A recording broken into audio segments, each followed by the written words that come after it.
Hey everyone, welcome back to all my listeners. Hope you're all having a great day so far. And if it's your first time finding me, thanks so much and welcome. Welcome to episode 10 of my third season. Today is Wednesday, July 7th, 2021. My name is Sonal Patel, and this is the Paint the Medical Picture podcast series. So I can't believe it's already the start of the third quarter, and there's so much that's new and released this month of July from various commercial policy updates, as well as new updates to the Medicare Physician Fee Schedule database, and the whopping new files that just dropped on the CDC website for 2022's ICD-10-CM codes that will become effective October 1st, 2021. Now, today's episode unpacks my compliance tips for billing inhalant drugs. And I'm simply thrilled to have Victoria Moll on as my special guest on today's episode. I also round out today's episode with a profound note on journeys from the beautiful words of Anaïs Nin. If you checked me out on LinkedIn, you know I'm all about compliance and protecting our physicians and valued healthcare professionals when it comes to the business of medicine. I hope this week with me brings you enough to take back to your organizations, to want to dive in deeper, to use my tips and best practices to ensure success. I hope this podcast will help you boost the quality of documentation capture and improve coding accuracy as you help your providers paint the medical picture. If you like what you're hearing, go ahead and hit that subscribe button now so you don't miss another episode. Please write in a review and drop me a 5-star rating on Apple Podcasts or wherever you listen to my podcast. I'd really love your support. And as always, a friendly disclaimer. Remember, I'm bringing you the news, current healthcare industry news, my compliance tips and recommendations based on my over 10 years of experience in front office, back end, coding, and billing for multi-specialty physicians, compliance, and auditing for both E&M and surgical operative reports. These are my opinions alone and are not to be construed as legal advice. So, let's get into a very special Newsworthy that features my guest today, Contempo Coding owner and YouTube phenom, Victoria Moll. I'm so excited to introduce her to all of you. Now, Victoria has been in the medical coding industry since 2007. She has multi-specialty experience in professional coding, auditing, and risk adjustment coding. Victoria has published numerous articles on coding and billing best practices, and she's even spoken at several local, regional, and national events, including HealthCon, the National Business of Healthcare Expo. She's been featured on various podcasts and has her own dynamic YouTube channel, which I love. It's filled with free coding tips, tricks, and tutorials. Victoria serves on the AAPC Chapter Association Board of Directors for the years of 2020 through 2022. Simply remarkable stuff, Victoria. Thank you so much for being here today.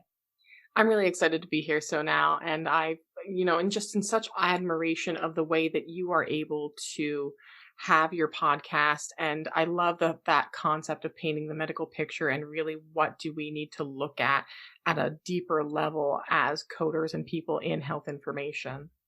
Oh, thanks so much, Victoria. Thanks so much. I'm brand new to this podcasting thing, right? So I have lots to look up to in you. So thanks so much for everything that you do and that you've been putting yourself out there. And I love it. All of us experienced new coders, all of us simply enjoy everything that you do, especially because you have a remarkable way of teaching through that little camera lens that people like me are we get stuck. We're like, ooh, the camera's on us, but you are smooth. So it's remarkable that you can teach us through that camera lens. You deliver impact with your education style and your technique for the coders of all types, right? The students, the apprentices, to all of us that are experienced too.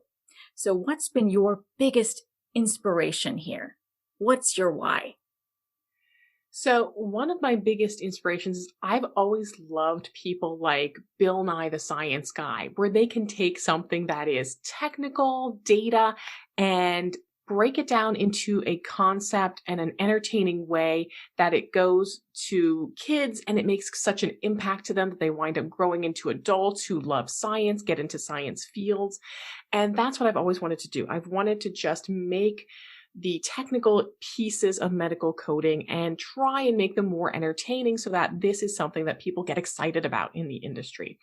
When I started first learning medical coding, like preparing for the CPC exam, I was more or less read the CPT book, and I don't blame my instructor at all because I just don't think at the time there was a lot of really good resources even available. I think there may have been some PowerPoint slides around the time, but it was really, really dry, not a lot much to work with. And I've always wanted to develop ways like I can make this better. What are some ways that I can take even a little piece and just make it more engaging, make it a little bit more palatable? And one of the things that really made an impact to me was something that I was told during a lean management training a few years ago. And that was about the curse of knowledge. And they said that the curse of knowledge is that once you know something, it's really hard to remember what it's like to not know that thing. And I always try to remember how to put myself in the shoes of people who don't know concepts that I've known for 10 years, things like evaluation and management. There's terms that I just spit out off the tip of my tongue. They just roll off, but to a new coder or to a physician, they might not know what I'm talking about when I say a detailed exam or an expanded review of systems. So I like to keep that grasp on that and don't lose sight of the fact that people who are just learning might not understand just some of those little terminologies and little concepts. So there's little ways that we can do that, like examples. Examples are phenomenal. And even little things like, one of the things I learned to do when working with physicians is I used to, like a lot of us do at the end of a presentation, say, do you have any questions? And just little things like rewording that and going, what questions do you have? So maybe I do like E&M education, stop at the end of my exam, spiel and go, what questions do you have about documentation for exams? Because then that prompts them like, oh, I'm supposed to ask a question now versus, oh, they're just, seeing if I do or do not have a question. So I really like to break down barriers. That's another thing. I love breaking down barriers. And one of my goals that I had thought of a few years ago was, wouldn't it be cool if I got to a point in expertise where I could go to like national conference with my hair dyed rainbow colors and people would still come because they're like, we love Victoria and we don't care that her hair is every single color of the rainbow because we just want to listen to what she has to say.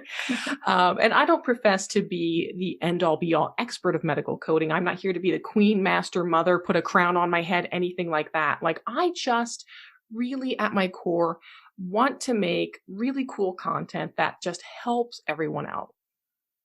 I love it. Absolutely what you do. That's the truth. I was listening to you talk and absolutely correct. I had studied back in the day as well. And you're right. Back in 2007, 2008, there wasn't anything creative out there to help really master the material. It was much more just the traditional, open your textbooks, use a workbook, very traditional type of teaching. So you're right. Thank you. And I think this is why you really do, shine with so many different types of people because you're able to explain things in a much more animated way. You're able to, of course, bring in your specific examples that you've seen over the years based on that experience, but you can bring in those video elements, those fun ways of teaching that so many of us in today's times are drawn to. We appreciate that extra effort of teaching that you put out there. So it is very, very appreciated. I love it. I love it. Now, along the same vein of questioning, we all have a past and a history, right? That's rich with our trials and our tribulations. We've all had hiccups in the road. It's never a straight shot to any of our dreams, right? So if you can, I'd hope you could share some of those steps that you took to get here. Hopefully you can tell us a little bit more about your journey into how you became the Victoria Moll. I know you don't like to hear that, but you are the Victoria Moll with a following of a ridiculous amount of followers on your YouTube channel.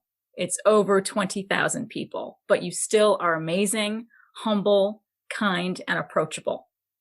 So I'd love to hear more. Yeah, and I love that you use the words approachable, because that is something that I really do strive for. That I don't want to seem like I am just this top of the mountain. Not at all. My crown on at all. You're very grounded. Yeah. So in order to kind of understand where I came from originally, you have to go way back to like high school. So in high school, I was just this like mess of a kid. I didn't have a lot of friends. I didn't really like a lot of people. I was very goth. I had black nails and wore all black, and my hair was dyed fire engine red. And I was someone who just, I didn't appreciate school. Like I didn't kind of get it. It's not that I wasn't smart. I just didn't understand the importance of applying myself. I didn't understand why I needed to get good grades. I was not someone who my parents were very adamant that I get into an Ivy League school. I knew I probably wasn't going to do more than just community college. I didn't even know really what direction I wanted to head in, as opposed to my mother. Like my mother was a CNA, and she'd been working with the elderly population since she was probably 15, 16 years old. And that was always what she did. She just loved taking care of elderly patients. She was the type of person that there were days she would come home late because she knew one of her residents was going to pass away, because she just knew clinically the signs of that was about to happen. And she would stay with them because she never, ever wanted anyone to die alone. So she would hold their hand so that they knew that someone was there with them as they passed away. And my mother had worked in healthcare for just so many years and saw that I was struggling, and one day reached out to me and was like, Victoria, there's this girl at the nursing home, and she does this medical coding. She has her own office. She doesn't really get bothered by a lot of people. Like, she just works with these medical records that the doctors give her. She has these books. She looks up these codes in these books. She is there during day shift hours. She always leaves on time. It doesn't seem like a terribly hard job. Is that something you would be interested in? Because it looks like it's a pretty sweet job. She has her own office and everything. And I'm like, like a typical teenager, I'm just like, Mom, you don't know what the heck you're talking about. You're probably that sounds incredibly stupid. Why would I want to do something like that? I was very into web design at the time. I've been blogging since I was probably 13 years old about things like My Little Ponies and Transformers and video games and junk food and all kinds of stuff. That's what I was doing back then, and loved making my own websites. So I went to community college for web design. A couple of courses short of graduating, like things were just really getting worse with me, just not appreciating things, just not being kind of like this hot mess. Wound up, I was basically clinically depressed. Decided, let's just stop what I'm doing here, get that straightened out, which thank God I was able to. I appreciate the fact that not everyone can, because of their particular situations, but I was able to. But then I didn't know what the heck to do. I was taking clerical jobs. I was filing things. I wound up working at a call center for a large department store in this area, where people would call in about internet orders and stuff. So I was kind of leading at the call center there.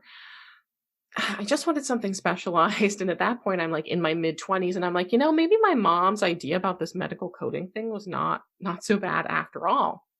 And I went back to my local community college, and I was going to enroll in their medical secretary program, I think, because back then they didn't have associate's degrees for billing and coding. They just had like medical administration. That was like the closest kind of thing you could get. And so I went there and I met with a counselor, and I'm like, I want to kind of get into medical billing and coding. I was thinking about enrolling into the medical secretary program because I see that involves a little bit of like medical coding. And she said something to me that like no one has ever phrased it this way before. She said, do you want a job or do you want a degree? And I'm like, what are you talking about? Like since I've been able to speak, I have been told that I have to get a degree in order to get a job. Like at the millennial generation, that's what we were fed. That's why we're tens and hundreds of thousands of dollars in debt now for colleges and can't get $15 an hour at a job because we were just told we just need a degree. Like, that's it. That's your golden ticket. And I'm like, what do you mean? And she's like, well, we have a medical billing and coding program, but it's not here at the college. It's over at our business school, which is across the street. She's like, you want to be over there. They'll get you done in 9 months. There might be grants that you get. So I walked right across the street over to their business and technology center, enrolled in their medical billing and coding program. I got a grant that paid for my entire schooling as a workforce improvement grant. And it was like, when I opened up these books and started looking through things, it was like, I was home. Like, this is something I'm good at. I can do this. I like this. This is interesting to me. And I was finally good at something. People were recognizing that I was good at something. And fortunately, when I went to school, it was right at that cusp where private practices were really starting to go away and hospitals were buying up private practices and they needed people. So I got an internship. They hired me right off the internship because they just needed people. So I worked in charge entry, just typing in codes all day, basically, that the providers selected. And they needed coders. So they said, hey, we'll bring someone in to train you for the CPC credential. If you pass, we'll reimburse you all of the fees that you pay to this instructor. So that's what I did. I got my CPC. I took a second job teaching evening classes. I took on every special project I could think of, even if it was like, hey, Victoria, we need someone to backload all of the schedules into the new EMR. We're going into a new EMR. We need someone to just take all the stuff that's in the schedule and manually put it into the system. Fine, I'll do it, because then I can say, I have experience implementing new EMR systems and working on a team. And there's all kinds of great ways you can spin some of those just very menial little projects that no one else kind of wants to take, but they look really great when you say that you have that experience. So basically, I did a lot of that. My first couple of years in healthcare, honestly, I had a lot of trouble moving up. I was denied promotions more times than I can remember. I was told I make people uncomfortable. I was told, my first team, some of the girls, I think, just didn't like me because they saw that I was getting special projects because I went above and beyond and got my coding credentials. And they tried to convince the new boss that I was just this problem child. So I was told even at one point to just stop applying for higher positions. I've been told that I don't really want to work with providers, that I shouldn't work with providers, that I upset providers. I've been screamed at. I've been micromanaged. I've been questioned about my thought process to the point of, detailing every move I make to someone, to the point that I'm like having a nervous breakdown. So I've been through all kinds of trials and tribulations. It has absolutely not been a smooth transition, a smooth ride up into what I am now. So just like everyone else, it's been extremely bumpy. I've had things I've had to overcome. I made a video, I think the one day, about how I became this overnight coding success, because that's the way it kind of looks from the outside.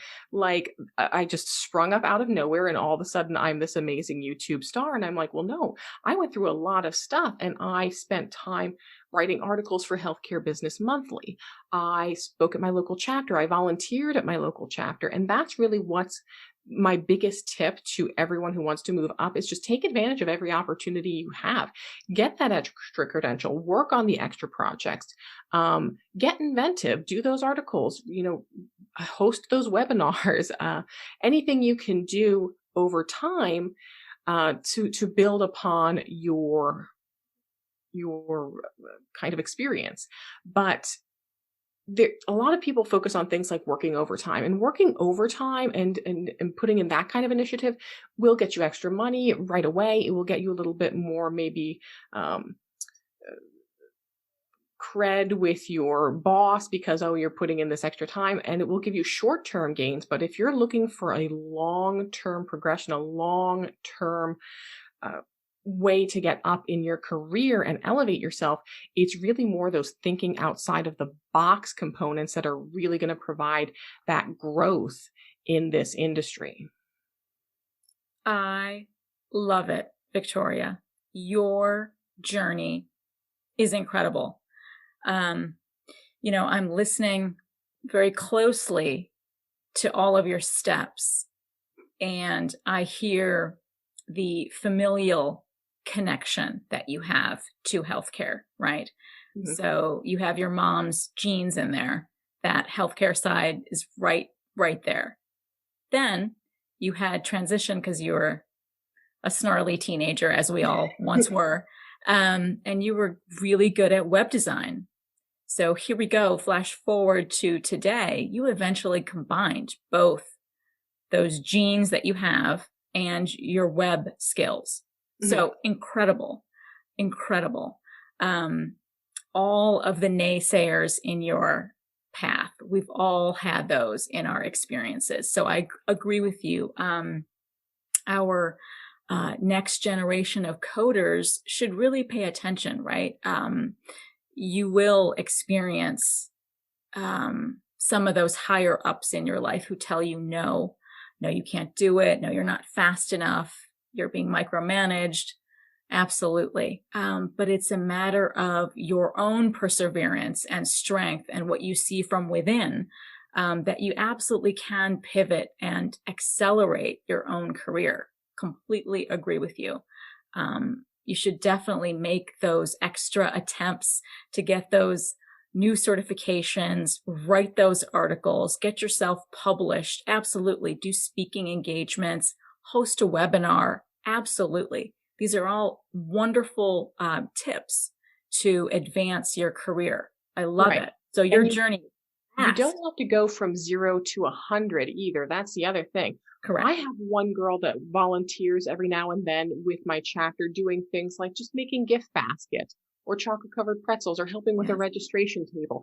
And those are excellent ways that you can just kind of start to volunteer, get a feel for what is going on, and then make slow progression. 1% improvement every day will make over time huge improvements on your career. Well said.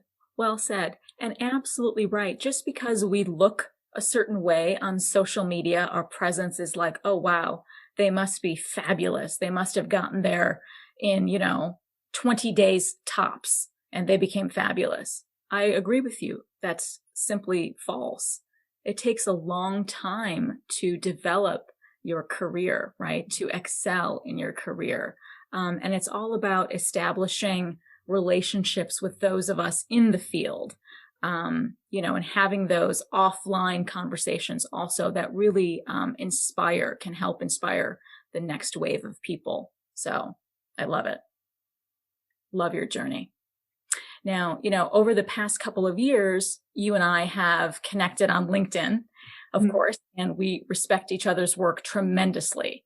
Now, I know you know my voice loud and clear here, right? I'm always talking about working smarter for coding compliance in 2021. It's the year to make impactful changes towards proactive compliance. We must do better. But I want to hear your voice. I want my listeners to hear your voice. What is it you would like to see to improve in medical coding, to decrease the finger pointing, the blame game that we medical coders often receive, right? When errors occur, if there are those later post-payment audits? I think a team approach is really extraordinarily crucial. And I know in remote settings now that can be more difficult to achieve. But I think this is an industry where no matter how tight we think we keep things, mistakes are always going to happen. And while it's important to understand the how, like how did this happen, we need to get over the who made the mistake and focus more on how do we assure that this doesn't happen again. More often than not, it's not the people that are necessarily making the mistake, but something in the process that is making the mistake. Those people aren't intentionally out there trying to miscode. None of us want to intentionally wrongly code something.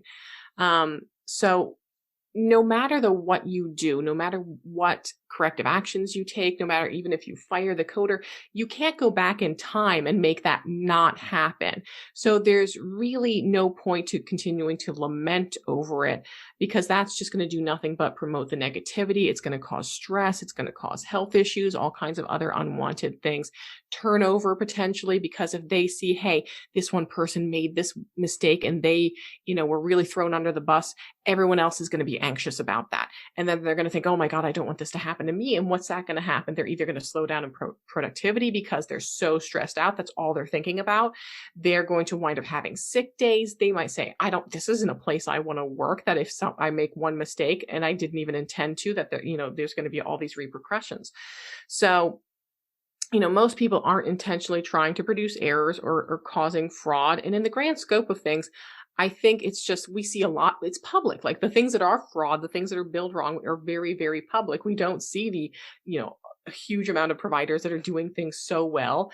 I watched it was a TikTok the other day, actually, where it was a physician who was in their residency and they were billing a 99215 for their first time. And basically the stance of the TikTok was they were so incredibly nervous about billing their very first 99215 because they were so afraid that someone was probably going to, audit them, or they were going to get told that they didn't document appropriately. And, so I think we really just need to focus more on just the education piece and the corrective action, not just for coders, not just for, but really for everyone in the revenue cycle.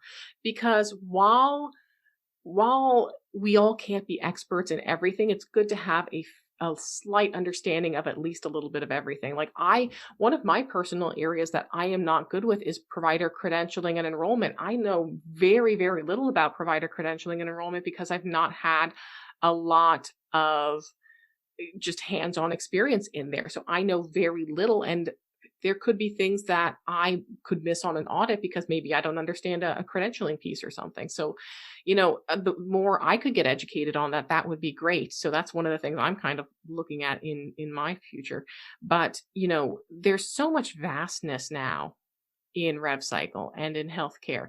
It's difficult for anyone to know everything. So we all should, I think, focus on mastering some small components, but then also knowing a generalization about a lot of different things to contribute to that greater good. I agree with you. I've been having so many conversations recently about the fact that, the landscape of healthcare has become much more complex. Regulations are much stricter. I agree with you. We all need to play a part in understanding all of the pieces that go into the revenue cycle process. And I don't think that is necessarily occurring everywhere. But I agree wholeheartedly that it would be a step in the right direction if we all took a little bit more accountability and understood what each, role had to account for. So perhaps we can improve the overall aspects of, compliance, if it's in the provider practice landscape or the hospital setting situation. I think it goes in both places. We just need to do a better job in understanding how all of our roles have an impact. I love it. I love it. And last question, Victoria, before you go, sadly, you know what? Where am I going to see you in the next 5 years? What are you still striving for? So I have only been full-time in my business for now a few months, part-time for a couple of years, full-time now for just a few months. So I'm still working on a lot of building blocks, I feel like right now. I have a million ideas of projects, and I'm still trying to prioritize all of these different ideas on a fairly thin budget yet, because I'm still pretty new. But I think once I've got some more things like my core curriculums and educations built, some of my next projects are going to be, I'm looking at writing a book. So I did start one Awesome. back in November, but it was just really poor timing because there was just so much E&M outpatient education that Right. needed to be done right before January 1. So the time that I had to dedicate that just wasn't there. So that's one thing that I'm looking at right now, and I'm hoping to continue to really grow the YouTube channel. And there are predictions. There's websites out there like Social Blade where they tell you how much a channel gets in views in a month, what their projected views are going to be in the future. And there are some predictions through some of these outlets that within the next, 2, maybe 3 years, I'll probably get the elusive silver play button on YouTube, which is when you hit 100,000 subscribers. So that's a goal that I've kind of got in the back of my mind. I've considered actually even starting a secondary channel just to talk about professionalism, how I've come to where I am professionally and how I've kind of grown my business through social media. I'm also toying with other ideas like maybe potentially starting up some small group coaching services down the line. But, right now I'm just so focused on creating content. And I also, to be honest, like I miss a little bit more of doing the hands-on coding. And I know that that's going to circle back eventually, but I'm hoping to, as I get those building blocks in place, start maybe picking up some smaller contractual work along the way as well. Well, I love it. I can't wait to get your book whenever it gets published. That's exciting. All of your plans are fabulous, and I know you can achieve every single one of them. So I look forward to your next 5 years and beyond. It's terrific. That's terrific. Now, for all my listeners, I know we might share a few, but I don't have 20,000. So where can my listeners find Victoria?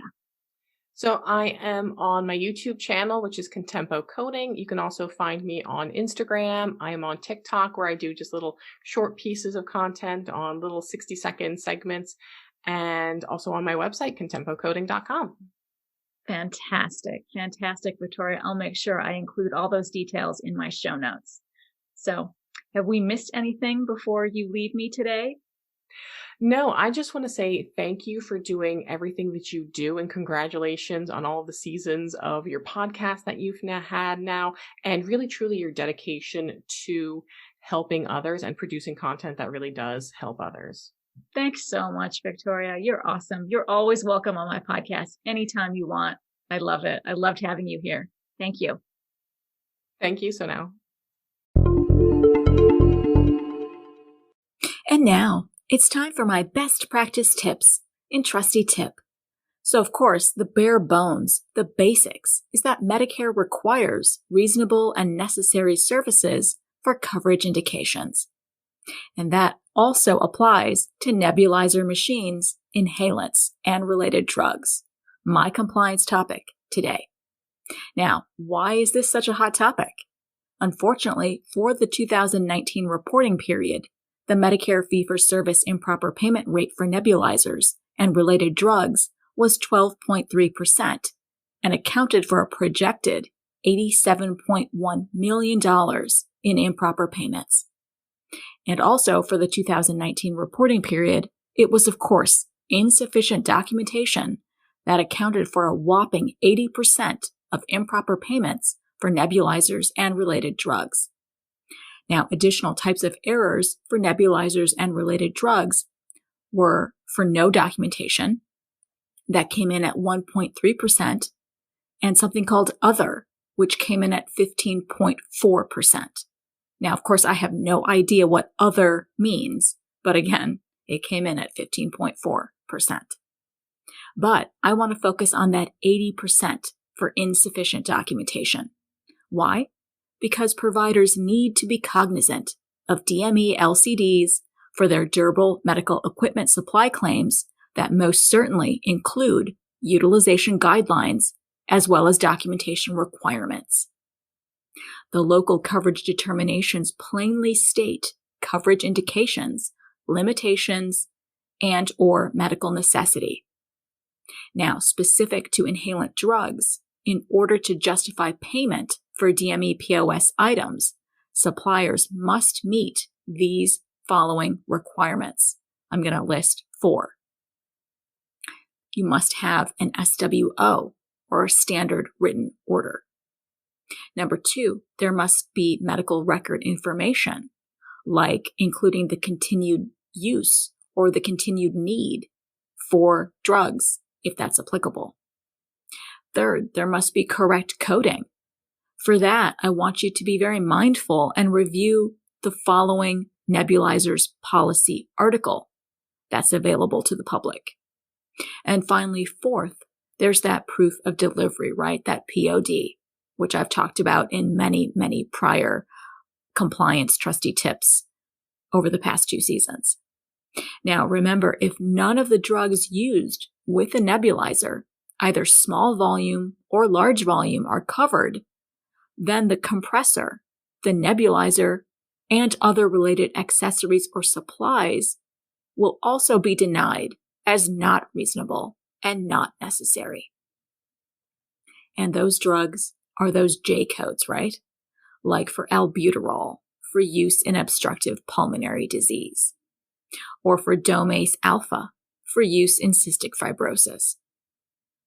Now, for the reasonable and necessary criteria, it's required to establish the initial justification for the medical need, right? When ordering the item or the items. You must demonstrate this in the medical record. It must be captured and retained.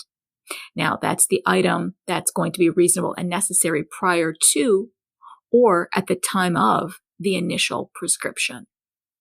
So for initial medical necessity, the following criteria must be met. I'm going to go over 5 of them. The first item for initial medical necessity is that detailed written order, the DWO, if that's applicable, and it must be received by the supplier before a claim can be submitted.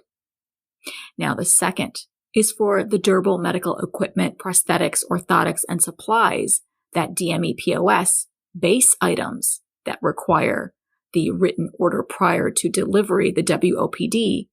The supplier must also obtain a DWO before, again, submitting that claim for any associated options, accessories, and or supplies that are separately billed. And third, there must be a WOPD if that's applicable. It must be received by the supplier before a DME POS item is delivered to a patient.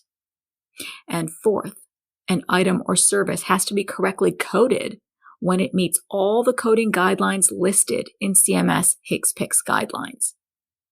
And finally, fifth, that proof of delivery, that POD, is a supplier standard, and DME POS suppliers are required to maintain POD documentation in their files.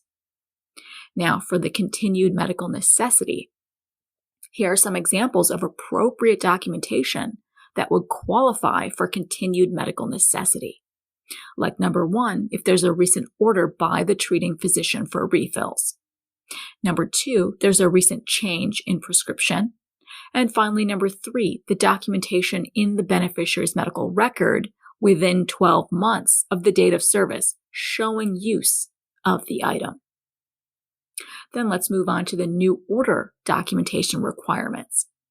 So for all claims for DME POS items billed to Medicare require a written order, also called a prescription, right, from the treating practitioner as a condition for payment. This written order or prescription is referred to as the standardized written order. Once again, that SWO. And the SWO must contain all of these following elements that I'm going to go over. Again, there are 5. The first is, of course, that patient name or the Medicare Beneficiary Identifier Number, that MBI number. The second, include a general description of the item, and that could mean either a general description, like it's a nebulizer, or include the brand name, the model number, or include the HCPCS code. I always recommend that. Or even further, a HCPCS code narrative. I like that too. And then for equipment, in addition to the description of the base item, the SWO may include all concurrently ordered options, accessories, or additional features that are separately billed or require an upgraded code. And again, list each of those separately. And of course, for supplies, In addition to the description of the base item, the SWO may include all concurrently ordered supplies that are separately billed. And again, list each one separately. The third element on that SWO is the quantity to be dispensed, if that's applicable. The fourth item on that SWO must include the order date. And finally, the fifth item on that SWO must include the treating practitioner name and or their National Provider Identifier number, their NPI number, as well as the treating practitioner's signature. And then let's move on to the refill order documentation requirements. So for refills, suppliers must contact the patient prior to dispensing the refill and not automatically ship on a predetermined basis, even if that's what the patient is authorizing. Second, contact the patient or their assigned designee regarding refills must take place no sooner than 14 calendar days prior to the delivery or the shipping date. And finally, third, for delivery of refills, the supplier must deliver the DME POS product no sooner than 10 calendar days prior to the end of the usage for the current product, regardless of which delivery method is used. And finally, for that proof of delivery, that POD, the date of service shall be the date of delivery and the POD documentation, as well as claims documentation. All of this must be maintained in the supplier's files for 7 years, starting from the date of service. And remember, there are 3 methods for delivery. The first, you can deliver directly to the patient or their authorized representative. Second, you can deliver via shipping or delivery service. And third, the delivery of items can be made to a nursing facility on behalf of the patient. And it's important to note, regardless of the method of delivery, the Medicare contractor must be able to determine the item or items delivered are the same item or items submitted for Medicare reimbursement, and that those items were received by that specific patient. Okay, so wow, again, right? That's lots and lots of documentation and guidance that must be adhered to for compliance. And remember, with a hefty 80% insufficient documentation rate, it's evident to me that we must do better in creating checklists, improving workflows and efficiencies at both the provider and supplier levels to ensure all documentation is being captured, coding and billing are compliant for all applicable statutory and regulatory guidelines. So, a better, smarter approach is one that's proactive and starts by painting a clear, rich, and vibrant medical picture the first time, so your certified medical coder can then abstract codes with accuracy. And finally, in this week's inspiring quote in Spark is from the French Cuban-American writer Anaïs Nin. We travel, some of us forever, to seek other states, other lives, other souls. Beautifully true, right? I think this is spot on. We all do continue traveling on our paths, on our journeys. We are all, each one, searching and striving. We are searching for the how. How do we make those improvements to achieve better quality? Quality of life, quality of work, quality of play. We are striving for the when. When can we feasibly attain what we are searching for? Somewhere along the continuum of all our lives, we find what we're looking for, only to begin again, searching and striving for something new. I am happy Anaïs Nin's spark still burns brightly in all of us today. So that wraps up today's episode. Please go out and make this a great day, an incredible week for yourselves. Aim a little higher, do a little more, and give back in any way you can in 2021.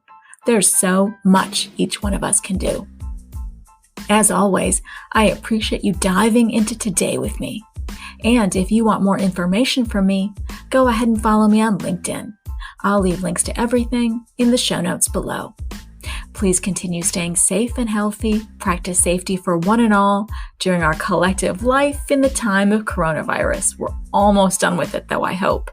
Thank you for listening in on today's very special episode, and I hope every week with me brings you closer to helping your providers paint a masterpiece. See you next Wednesday.